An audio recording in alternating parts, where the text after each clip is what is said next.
गया, आगे वो बढ़ नहीं सकता।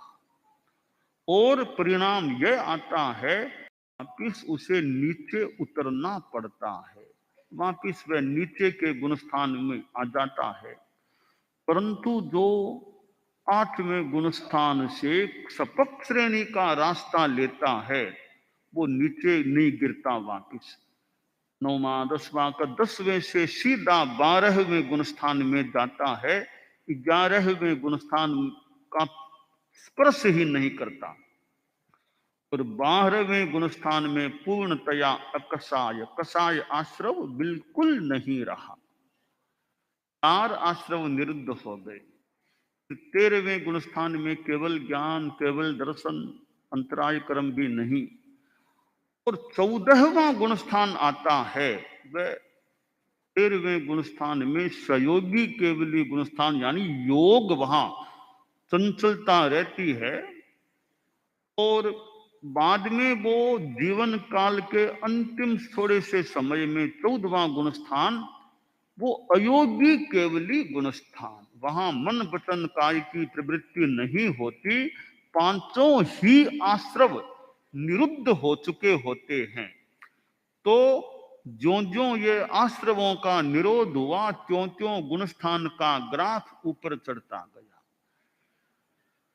तो यह हमारे जो तत्वज्ञान को कुछ जानने वाले हैं, श्रावक श्राविकाएं भी, साधु साध्वियां समणियां भी हैं, कुछ जानने वाले जानते भी होंगे, वरना और कम जानने वाले जान सकते हैं यह कि आश्रमों का ज्यों ज्यों निरोध होता जाता है तो प्राय लगभग इस रूप में गुणस्थानों का क्रम भी ग्राफ ऊंचा बढ़ता है।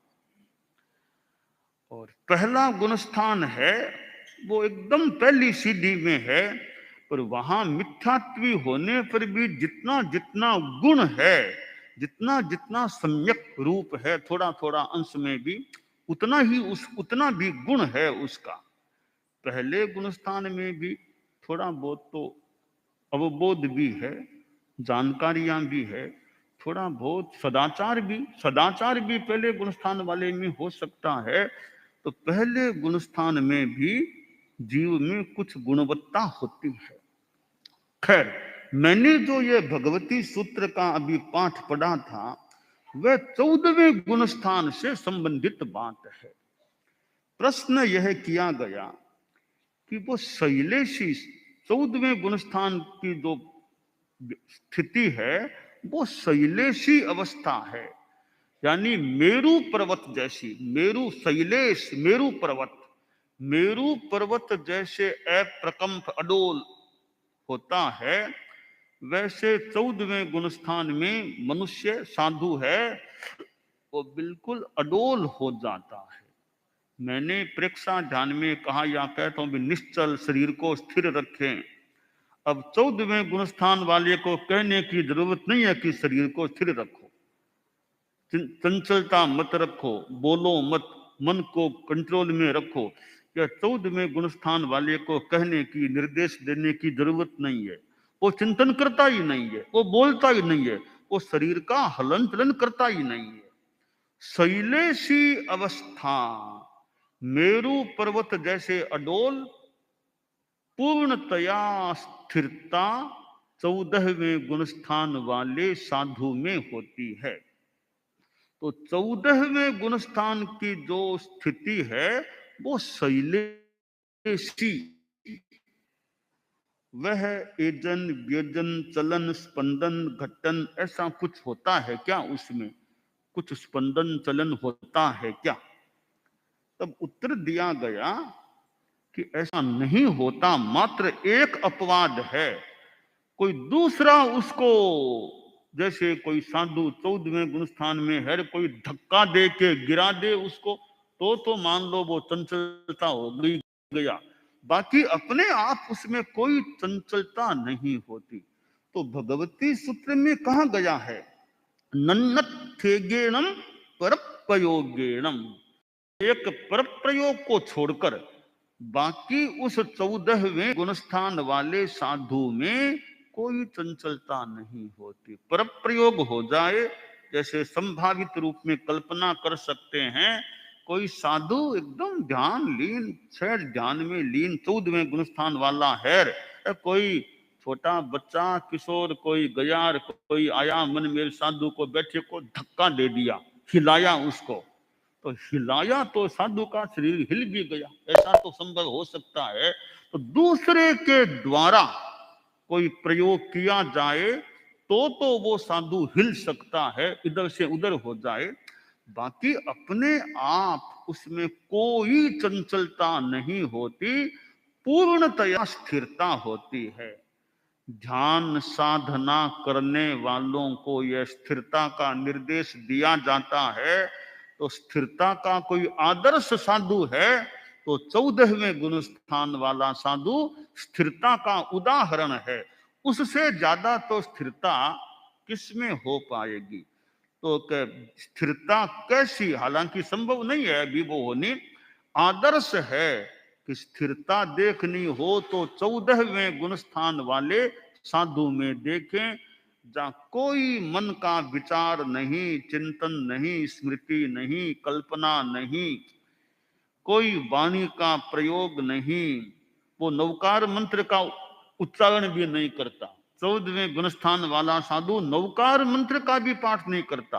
मैंने तो नमो सिद्धानम का जप करने के लिए संकेत निर्देश दिया, तो 14वें गुणस्थान वाला साधु मन से नवकार मंत्र का भी जप नहीं करता। अजप हो गया, अवाक हो गया, अचिंतन हो गया। तो भगवती सूत्र में कहा गया कि वो शैलेशी प्रतिपन्नक यानी 14वें गुणस्थान वाला अणगार है, साधु है, उसमें कोई स्पंदन कंपन घट्टन ऐसा कुछ भी नहीं होता है। मात्र एक परप्रयोग की बात को छोड़कर दूसरा कोई उसे कर दे, हिला दे, वो अलग बात है, बाकी उसमें कोई भी चंचलता नहीं होती है। तो यह ध्यान साधना का आदर्श सूत्र, आदर्श व्यक्ति शैलेशी अवस्था को प्राप्त साधु होता है, वह मनुष्य तो 14वें गुणस्थान में स्थित हो गया है। और उसका कालमान भी बहुत थोड़ा है, बहुत थोड़ा, ए ई उ री लरी 5 रस्वाक्षर का उच्चारण हो, इतने में तो यानी उसका कालमान जो ही समाप्त हुआ, आत्मा मोक्ष में फिर पहुंच जाती है और हमेशा के लिए आत्मा मोक्ष में विराजमान हो जाती है। तो यह जीव हमारा जन्म मरण जन्म मरण जन्म मरण करते करते कभी भव्यात्मा को वह मौका मिलता है कि वह मनुष्य जीवन प्राप्त करके और 14वें गुणस्थान में चला जाता है। और 14वां गुणस्थान तो एक ही बार आता है, बार बार नहीं आता एक जीव को। 14वां सम्यक का गुणस्थान है, चौथा गुणस्थान है, वह तो मान लो अनंत काल में बार बार आ जाए। तो 14वां गुणस्थान बार बार नहीं आता। पहला गुणस्थान भी बार बार आ जाए, चौथा भी बार बार आ जाए, छठा भी आ जाए, मान लो 7वां भी आ जाए। 13वां गुणस्थान है, 12वां गुणस्थान है, वो अनंत काल में भी बार बार नहीं आता। आएगा तो एक ही बार 12वां गुणस्थान आएगा, आएगा तो एक ही बार 13वां गुणस्थान आएगा, और आएगा तो एक बार 14वां गुणस्थान आएगा। और अगर 12वां गुणस्थान आ गया है, फिर तो उसी जीवन में 13वां गुणस्थान भी आएगा ही आएगा, और उसी जीवन में 14वां गुणस्थान भी जरूर आएगा। ऐसा नहीं कि 12वां तो पिछले जन्म में आ गया, अब अगले जन्म में 13वां आएगा, फिर अगले जन्म में 14वां आएगा, ऐसा नहीं होता। एक ही जीवन काल में 12वां 13वां 14वां गुणस्थान आता है। और इतना ही नहीं, सपक श्रेणी वाला जो गुणस्थान 10वां 9वां 8वां, ये भी एक ही बार और एक ही जीवन काल में, सपक श्रेणी वाले 8वें से 14वें तक के गुणस्थान एक ही जीवन काल में एक ही बार आते हैं, बार बार नहीं आते हैं। तो शैलेशी अवस्था ध्यान साधक के लिए एक आदर्श अवस्था है। उतनी स्थिरता मान लो नहीं हो सकती, ज्यादा से ज्यादा शरीर की स्थिरता को रखने का प्रयास करें। हम चंचलता में भी जीते हैं और चंचलता कुछ आवश्यक भी है। एकदम चंचलता को रोक दें तो जीवन का व्यवहार भी कैसे चलेगा। खैर, दिन भर कोई स्थिरता की बात होना कठिन है। कुछ समय भी प्रयोग करें हम ध्यान का, कि आप लोग जैसे मान लो ऑफिस में बैठे हैं और ऑफिस में 2 घंटा 2.5 घंटा आपका लिखना पढ़ना सारी बातचीत का काम हो गया। अब कोई लोग भी खास नहीं काम करने वाले कर चुके हैं, तो थोड़े टाइम ली है, थोड़ा सा ध्यान का प्रयोग कर लें। कुर्सी पर आप बैठे हैं, बैठे बैठे शरीर को रिलैक्स कर लें। श्वास को लंबा लेना लंबा छोड़ना शुरू कर दें। मन में श्वास लेते समय नमो, छोड़ते समय सिद्धानम। 5 मिनट, 4 मिनट, 6 मिनट, जितना टाइम आपके पास हो उतना सा रिलैक्स हो करके थोड़ा परमात्मा परम प्रभु सिद्धों का स्मरण कर ले। एक अध्यात्म की चेतना से संपर्क हो सकेगा, एकदम शुभ योग अच्छे भावों में रह सके हैं। तो ज्यादा टाइम न मिले कि बहुत व्यस्त हैं, ठीक है, काम धंधे हो सकते हैं, तो बीच बीच में जो खाली टाइम मिले उसका उपयोग करने का प्रयास करें। अब मान लो चलना है, आप मॉर्निंग वॉक करते हैं, तो मॉर्निंग वॉक करते करते भाव क्रिया भी और दूसरे विचारों में न बहूं, चलने में ही ध्यान, तो श्वास को लंबा लेना लंबा छोड़ना, ऐसा चलते चलते थोड़ा जितना हो सके प्रयास कर लें। तो चलते चलते कुछ अंश में वो स्थिरता का ध्यान हो जाए। और रात को अब विश्राम करना है, दिन में भी मान लो विश्राम करना है, तो उस समय भी शरीर को स्थिर कर दिया, रिलैक्स हो गए, ढीला छोड़ दिया, थोड़ा श्वास को जितना हो सके लंबा लेना लंबा छोड़ना, साथ में नमो सिद्धानम का जप कर ले। तो यूं बीच बीच में जो टाइम मिलते हैं एक कार्य के साथ ध्यान को जोड़ दें। तो और ज्यादा टाइम नहीं मिले तो चलते चलते भाव क्रिया का प्रयोग, विश्राम के समय थोड़ा ध्यान का अभ्यास, कायोत्सर्ग नमो सिद्धानम का ऐसा प्रयोग कर लें। ऑफिस में बैठे समय थोड़ा मिला, रिलैक्स होकर के थोड़ा वो ध्यान कर लें, तो सहज में आपके विश्राम भी थोड़ा हो गया, थोड़ा ध्यान साधना का प्रयोग भी हो गया। तो ऐसे समय निकाल सकते हैं, समय का उपयोग कर सकते हैं। और वैसे तो थोड़ा समय निकालने का प्रयास भी करना चाहिए। 24 घंटे हमें मिलते हैं, तो आखिर काम धंधा कितना करेंगे। ठीक है, काम धंधा आपके हो सकता है, कभी कहीं जाना कभी कहीं जाना कभी कहीं जाना, तो फ्लाइट में जाना पड़ेगा। और मान लो आपको फ्लाइट से कहीं जाना है, बहुत काम धंधे हैं बिजनेस आदि आदि के, तो फ्लाइट में बैठे हैं, फ्लाइट में बैठे बैठे ध्यान का प्रयोग कर सकते हैं। फ्लाइट में बैठे बैठे कोई स्वाध्याय भी कर सकते हैं। तो फ्लाइट में जो 2 घंटा 3 घंटा घंटा जितना टाइम आपका लग रहा है, आप उसका उपयोग कर लें, स्वाध्याय में कर लें, ध्यान में कर लें, जप में कर लें। तो टाइम तो लगना ही लगना फ्लाइट में, उसका धर्म के साथ योग बिठा दें, धर्म में उपयोग कर लें। बाई ट्रेन यात्रा करनी, तो ट्रेन में जितना हो सके धर्म का अभ्यास जब कर लो, नवकार का जब कर लो, कोई स्वाध्याय कर लो, थोड़ा ध्यान कर लो, श्वास का प्रयोग कर लो, नमो सिद्धानम का प्रयोग कर लो, तो सहज में उस टाइम का कितना बढ़िया उपयोग हो सकता है। तो यूं हम समय पर ध्यान दें, और ऐसे दिनचर्या में घंटा पौन घंटा, एक सामायिक का 48 मिनट का कालमान है, थोड़े दिनचर्या में बिठा ले भी, सुबह सुबह एक मेरे सामायिक हो जाए। छोटे बच्चों को छोड़ दें, किशोरों को छोड़ दो, एकदम नवयुवकों को छोड़ दो, थोड़ी एज आ गई, 50 पार की उम्र है, 50 पार हैं भाई, अब तो एवरेज में रोज एक सामायिक का प्रयास करें। एवरेज में, कभी नहीं तो आगे 2 कर लो, पूर्ति कर दो। वो सुबह सुबह सामायिक हो जाए, वो लगता है दी बेस्ट है, उत्तम है। बाकी उस सामायिक होने को दोपहर में भी हो सकती है, शनिवार की तो शाम को सामायिक है 7 से 8 के बीच। तो सुबह की सामायिक, बाकी एक दिनचर्या ऐसी बने कि मुझे सुबह सुबह उठ के एक जितना शारीरिक काम करना हो तो निपटा के एक सामायिक कर लें बस।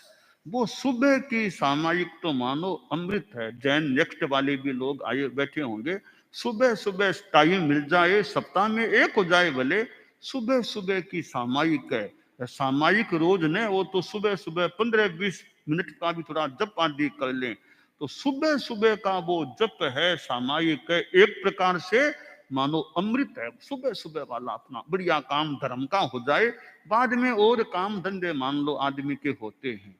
तो इस प्रकार यह अध्यात्म को हम जीवन के साथ कैसे जोड़े, ये इस संबंध में कुछ बातें हैं। दानान शठम अभय पयाणम सच्चे सुया अणवज्रं वयंती तवे सुया उत्तम बंधचेरम लोगुत्तमे समणेणाय पुत्ते। तो यह भगवती सूत्र में जो शैलेशी प्रतिपन्न की बात आई है, तो बहुत यूं एक साधना की दृष्टि से हम इस पर ध्यान दें तो साधना की मनुष्य जीवन में सर्वोच्च भूमिका, मनुष्य जीवन में अध्यात्म की सर्वोच्च भूमिका है, वो शैलेशी अवस्था यानी 14वां गुणस्थान है।